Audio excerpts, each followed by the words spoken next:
도널드 트럼프 대통령 당선자가 주변에 돈 많은 사람을 내각에 쓴다, 이런 이야기도 나왔습니다.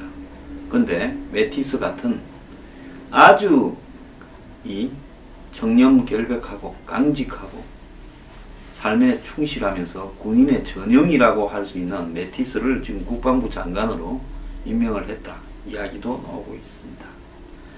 자, 트럼프가 하는 일 중에요, 결과를 좀 봐야 될 거라 보는데요. 트럼프가 어제 당선 수락 이후 가진 첫 대중연설에서 해외 공장을 이전하는 미국 기업들을 그에 상응하는 대가를 치를 거라고 경고했습니다. AFP 통신에 따르면 트럼프는 이날 냉난방 업체 캐리어의 인디애나주 인디애나폴리스 공장의 직원들을 대상으로 한 연설에서, 우리도 그 에어컨, 캐리어 에어컨 한국에도 많지 않습니까? 그 회사입니다. 기업들은 대가를 치르지 않고는 미국을 떠날 수 없을 것이라고 주장했습니다. 그는 기업들은 한 주에서 다른 주로 떠날 수는 있고 또 다른 주들과 계약 조건을 협상할 수도 있지만은 이 나라를 떠나는 일은 아주 어려워질 거라고 말했습니다. 역대 미국 대통령 중에서 서민들, 노동자들 일자리를 위해서 기업들에게 이렇게 협박한 대통령이 있었습니까? 저는 이것 하나만으로도 트럼프의 당선 가치는 충분하다고 생각합니다. 만약에 한국 대통령이 재벌들을 앉혀놓고, 자, 부당한 지금 노동 문제나 과도한 임금 문제는 내가 책임을 질 거니까 법을 고쳐서라도 여러분들이 일자리를 지금부터 한 개라도 해외로 옮긴다면 용납하지 않겠다라고 말을 하는 대통령이 있다면 저는 이념을 떠나서 그 사람을 지지하겠습니다. 그런 사람은 여태까지 없었고 지금 대통령 하겠다고 달라드는 인간들 중에 이런 말을 하는 사람 하나도 없을 겁니다. 트럼프는 선거 기간 동안에 인건비가 싼 멕시코나 아시아 지역으로 공장을 이전한 미국 기업들의 관세를 부과하겠다고 역설을 했습니다. 지난달 31일에는 캐리어의 동일한 공장을 방문해서 기업과 협상을 타결, 멕시코로 이전할 계획이었던 2,000개 일자리 가운데 1,000개를 보존했다고 밝혔습니다. 자, 왜 캐리어 갔는가 하면 캐리어에 가서 이 11월 31일 날 옮기지 말라고 이야기를 한 겁니다. 그래서 2,000개를 옮기려다가 1,000개를 놔둔다는 겁니다. 대신에 법인세 인하나 규제 정책이 철폐된 친기업 정책으로 향후 10년간 700만 달러에 이르는 혜택을 약속을 해줬습니다. 캐리어와의 협상은 대통령 당선인으로서는 다소 이례적인 경제산업 분야 개입으로 평가되고 있지만은 인디애나 주지사 출신인 마이크 펜스 부통령 당선인의 도움으로 이루어졌다고 합니다. 한편 트럼프는 자신의 보좌관들을 대동하고 인디애나 공장을 시작으로 대선 유세 형식의 빅토리 투어, 즉 이제 이겼으니까 승리 투어에 나서는데 주로 러스트 벨트라고 불리우는 지역을 돌 것 같은데요. 트럼프는 이번 공장 방문에 대해 아주 대통령답다고 생각한다. 대통령답지 않아도 괜찮다. 왜냐하면 내가 이걸 하는 걸 좋아하기 때문이라고 말을 했습니다. 자, 대통령은 이렇게 해서는 안 된다. 시장은 시장에 맡기고 재무부 장관, 상무장관한테 맡겨야 된다. 이런 생각이 이렇게 팽배한 미국에서 대통령이 직접 나서서 이렇게 할 때 누가 이 부분을 막을 수 있겠습니까? 트럼프 같은 대통령이 아니면 이런 걸 만들 수도 없습니다. 저는 매우 잘했다라고 생각을 하는 겁니다. 자, 캐리어는 그럼에도 불구하고 1,300개 일자리와 나머지 공장 시설, 즉 1,100개만 남겨놓고 멕시코로 이전을 하는데요. 자, 그런데 캐리어의 모기업인 유나이티드 테크놀리지가 전체 매출의 10%를 차지하는 미국 정부와의 계약에 불이익을 고려해서 세제 혜택을 기대하면서 성의를 보인 거랍니다.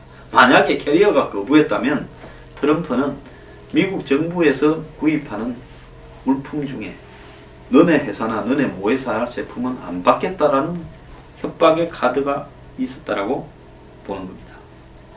자, 이제 본격적으로 트럼프가 나서서요, 자신을 대선 때 그토록 지지했던 일자리를 상실한 러스트 벨트를 비롯한 서민 백인 노동자층을 위해서 한마디로 자기가 할 수 있는 일을 최선을 다해서 하는 겁니다.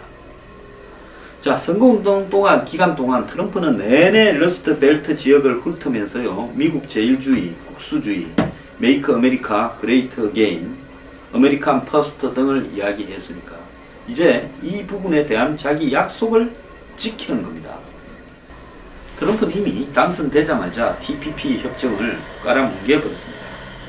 자, 트럼프가 저렇게 진짜 어려운 조건 속에서 기적같이 당선을 하게 된 이유는 트럼프 지지자의 다수를 이렇게 구성하는 노동계급 백인들이 트럼프가 방문했던 공항이나 바쁘니까 공항에 잠깐 내려서 연설하고 딴 데 가죠.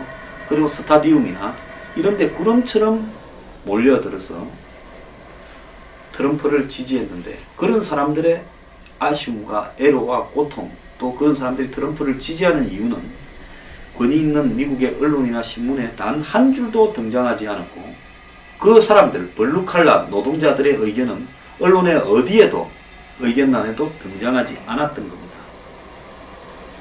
자, 그래서 NIT 기자 같은 경우에는 트럼프 지지자를 만나서 인터뷰를 달라고 했는데 실제로 가공의 사람을 했다는 것, 이런 웃지 못할 이야기들이까지 나오는 겁니다.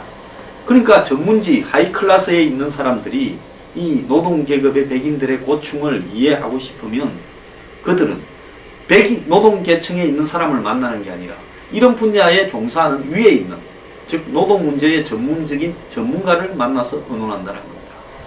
이렇게 미국 사회의 바닥에 있는 문제들이 해결되지 않고 위에 있는 사람들은 고민하지 않으면서 막연히 힐러리를 진보적이라고 지지하는 위선을 떨어왔습니다.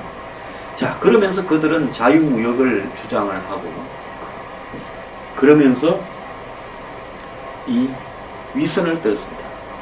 자, 생산 설비를 해외로 옮긴 많은 회사들, 만일 미국으로 이들이 돌아오지 않으면 높은 관세를 매기겠다고 그 회사들의 CEO에 대해서 전화로 트럼프는 협박을 합니다. 그는 또 다른 비전을 말합니다. 그가 당선되면 이 제약산업 같은 경우에 아예 경쟁 입찰을 시켜버리겠다. 그래서 비리를 없애버리겠다. 또 군산복합체, 미국의 방산업체들이 미국의 정부, 국방부 등과 결탁이 되어서 그들의 로비스트들의 막대한 역할 때문에 역 같은 비행기를 말도 안 되는 비싼 가격으로 사는 이런 부분들도 없애버리겠다. 이렇게 이야기를 트럼프는 해왔습니다. 자, 미국은 상류층들은 자유무역에 대한 대가를 누리고 살지만 바닥에 있는 80~90%의 서민들은 자유무역은 그들에게는 일자리가 없어진다는 걸 의미하는 겁니다. 자, 인디애나주 캐리어 에어컨 공장의 노동자들은 자유무역 때문에 노동자들이 꽉 찬 방에서 그들의 관리자가 공장이 멕시코로 우리는 옮길 거고 너네들의 일자리를 다 잃을 거다라고 이야기한 이 부분을 트럼프가 지켜주겠다라는 걸 기대했던 겁니다. 실제로 이 백인 노동계급 트럼프 지지자들에게 말을 건는 이들의 가장 큰 관심은 경제와 자신의 일자리를 말하는 거고, 누가 우리한테 이걸 지켜주겠느냐. 그런데 트럼프가 이걸 지금 지켜주려 하고 있다는 겁니다.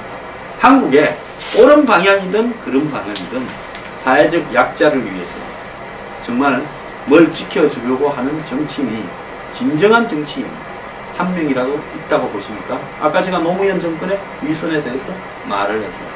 나머지 보수 정권도 다 그러지는 않았습니다. 자, 지도자는 트럼프에 의해서 보듯이 무슨 소리를 들어도 자기의 약속을, 그 약자들에 대한 자기의 약속을, 지지한 사람들의 믿음을 변치 않고 지켜주려 하는 것, 그것만 필요한 겁니다.